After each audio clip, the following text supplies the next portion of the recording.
बहुत गर्मी है यार। भाई गर्मी में होता है, तेरे को शेक बनाना आता है कोई? मुझे तो नहीं आता। देख लेना यूट्यूब पे देख लेते हैं। हाँ सही। तो आज हम आपको सिखाएंगे कि कैसे बनाते हैं 5 मिनट में बेस्ट शेक जिसको आप पीते ही रह जाएंगे।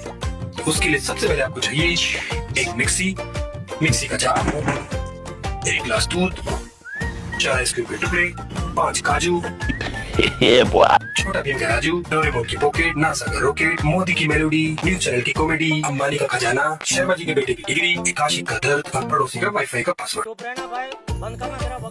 इन सब चीजों को मिलाने के बाद 2 मिनट के लिए मिक्सर को चलाइए। अगर मिक्सर खुलने लग जाए तो मतलब आपकी रेसिपी सही जा। आप गिलास में डालिए और एंजॉय कीजिए।